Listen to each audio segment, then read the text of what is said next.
The witches tells, जहाँ डरले तपाईँलाई पछ्याउँछ अनि कथा कहिल्यै सक्दैन। नमस्कार सबैमा, स्वागत छ तपाईँहरूलाई हाम्रो युट्युब च्यानलमा। आशा छ तपाईँहरू सन्चै हुनुहुन्छ होला। रातको गहिरो अँध्यारोले काठमाडौँको एउटा साधारण अपार्टमेन्टको सुत्ने कोठालाई घेरेको थियो। बाहिरको मुसलधारा वर्षा परिरहेको अवस्था। छतमा पानीको ठुला ठुला थोपाहरू ठोकिँदै थिए, जसले यस्तो कि कसैले ढोका ढोढकाएर भित्र पसिन खोजिरहेको थियो। यस्तै आवाज निस्किन्थ्यो। प्रिया आफ्नो साइडमा पर्खालतिर फर्केर सुतिरहेकी थिइन्। उनको नाइट गाउन खुट्टामा अल्झिएको थियो, शरीर चिसो पसिनाले भिजेको। उनी झन्डै 2 घन्टादेखि निदाएको बहाना गरिरहेकी थिइन्, श्वास सुस्त र नियमित पार्ने प्रयास गर्दै। तर उनको मुटु छातीभित्रै जोड जोडले धड्किरहेको थियो, जस्तो कि कुनै डरलाग्दो जीवनले भित्रबाट निस्किन खोज्दैछ। अमित उनको श्रीमान उनकै छेउमा घुमे। ओछ्यानको गद्दा थोरै थिच्यो। उनको तातो भारी प्रियाको कमरमा आयो, बिस्तारै तलतिर सर्यो। प्रियाले आँखा खस्स गरी बन्द राखिन्, प्रार्थना गरिन् कि आज राति उनी रुक्छिन्। बेलुका उनले नरम स्वरमा भनेकै थिइन्, टाउको दुखेको छ मलाई आज, कामको तनावले गर्दा। गत हप्ताको झगडा अझै मनमा छ। अमितले टाउको हल्लाएर बुझे भनेकै थिए, तर त्यो बुझाइ कहिल्यै मध्याह्न रातसम्म टिक्दैन थियो। प्रिया, तिमी जागेकी छौ नि? अमितले उनको कान नजिकै सुस्त तर घना स्वरमा भने। उनको सास तातो र रक्सीको हल्का गन्ध मिसिएको थियो। प्रियाले कुनै जवाब दिएनन्। सायद उनी साँच्चै निदाएकी छिन् भन्ने लाग्ला भनेर छोडिदिइन्। तर अमितको औँलाहरू कसिए। मलाई थाहा छ तिमी निदाएकी छैनौ, नाटक नगर। उनको हात अझ तलतिर सर्यो, नाइट गाउनको छेउमाथि सर्दै, उनको तिघ्रा छाम्दै। प्रियाको पिठ कसिन थाल्यो। डर र घृणाको मिश्रित भावना उनको शरीर काप्न थाल्यो। अमित, कृपया आज राति होइन, आइम नट फिलिङ गुड, उनले फिस्सिसाएर भनिन्। आवाजमा याचना मिसिएको थियो। अमितले हल्का हाँस्यो, जस्तो कि उनले कुनै मजाक गरेको होस्। आउनु प्रिया, हामी त विवाहित छौँ। विवाह भनेकै श्रीमतीले श्रीमानको इच्छा पुरा गर्नु हो। धेरै दिन भयो, उनको शरीरले प्रियालाई तान्दै भन्यो। सिरक सार्यो। प्रियाको भाग्ने प्रयास असफल भयो। शरीर घुमाउन खोजिन्, तर अमितको बलियो हातले उनको कमर समात्यो, तान्यो र उनले आफूतिर घुमायो। उनले अमितको कडा जिद्दी शरीरको दबाव महसुस गरिन्। रातको अँध्यारोमा सबैभन्दा डरलाग्दो, सबैभन्दा परिचित आतंक। मैले भनेको छु होइन, प्रियाले अलि ठुलो स्वरमा भनिन्, आफ्नो हात अमितको छातीमा राखेर धकाल्दै। म साँच्चै भन्दैछु, रोक्नुहोस्, मलाई आज मन छैन। तिमी सधैँ सुरुमा यस्तै भन्छौ, अमितले हाँस्दै भने। उनको स्वरमा क्रोध, रमाइलो दुवै मिसिएको थियो।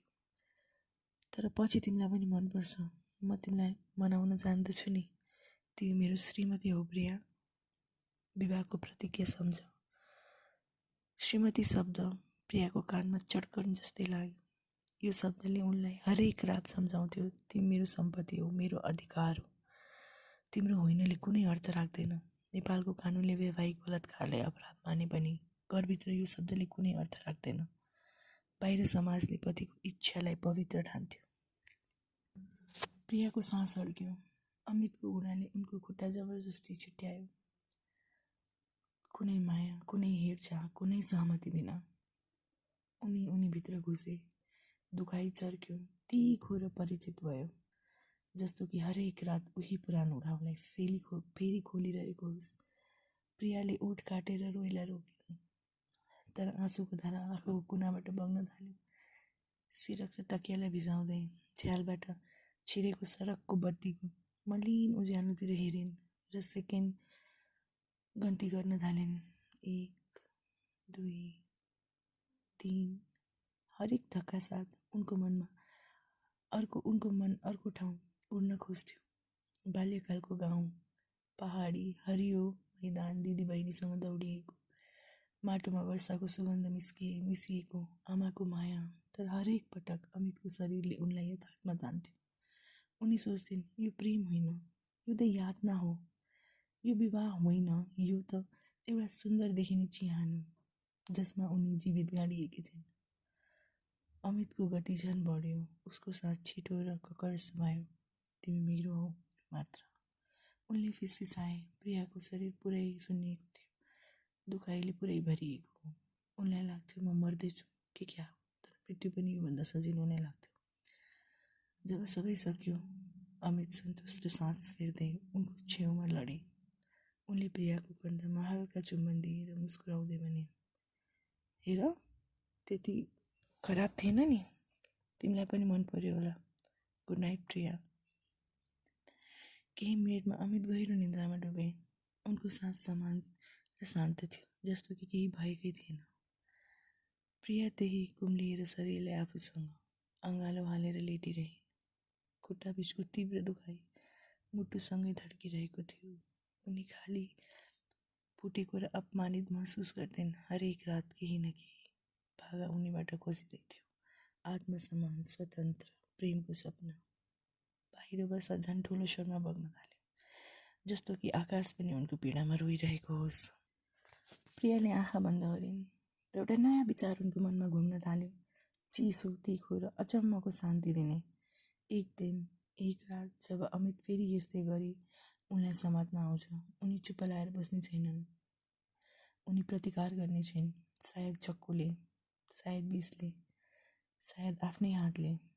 यो विवाह एउटा राक्षस हो जसले हरेक रात उनलाई खान्छ, तर राक्षसले मार्ने उपाय पनि हुन्छ।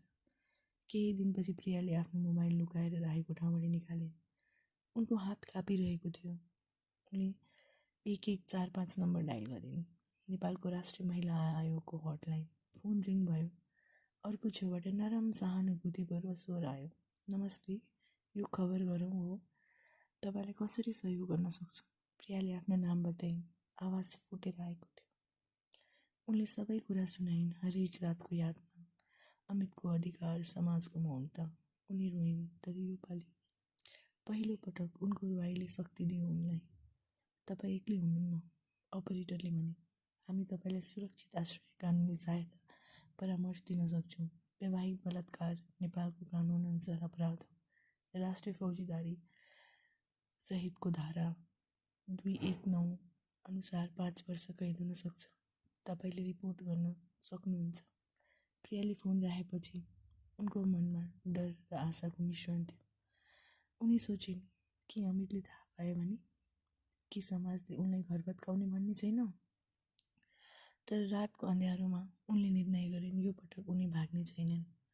अर्को रात अमित फेरि रक्सी खाएर नसामा घर फर्के। उनको आँखा रातो थियो, स्वर ठुलो, आज तिमीले मलाई अस्वीकार गर्ने आँट गर्यौ भने, उनले धम्की दिए। प्रिया चुप लाएर बसिरहेकी थिइन्, तर उनको मनमा एउटा योजना बनिरहेको थियो। उनले बिस्तारै रसोईबाट सानो चक्कु लुकाएकी बाहिर लिएर आइन्। अमितले उनलाई समात्न खोज्दा प्रियाले पहिलो पटक जोडले प्रतिकार गरिन्। होइन, यो पटक होइन। उनी चिच्याइन्। अमित रिसाए। उनी झन् आक्रामक भए, तर प्रियाले चक्कु देखाइन्। उनको हात काँपिरहेको थियो, तर आँखामा आगो थियो। एक कदम पनि नआऊ, अब म सहन सक्दिनँ। अमित हाँसे, तर उनको हाँसोमा डर मिसिएको थियो।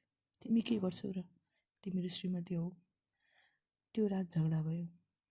अमितले प्रियालाई हाने, तर प्रियाले पहिलो पटक जवाब दिएकी थिइन्। उनले 100 नम्बर डायल गरी प्रहरीलाई बोलाइन्, अनि प्रहरीले अमितलाई समातेर लग्यो। अनि यो सब पीडाबाट छुटकारा पाइन्। कहिलेकाहीँ हामीले आफ्नो मद्दत आफै गर्नुपर्छ। यदि हामीले आफ्नो लागि उभिनौँ भने अरू कोही हाम्रो लागि केही गर्न आउँदैन। हामी जति डराउँछौँ यो समाजले हामीलाई, त्यति अझै डराउँदै जान्छ। कसले के भन्ला, कसले के सोच्ला भनेर हामी आफूलाई भिक्टिम बनाएर राख्न सक्दैनौँ। Thank you.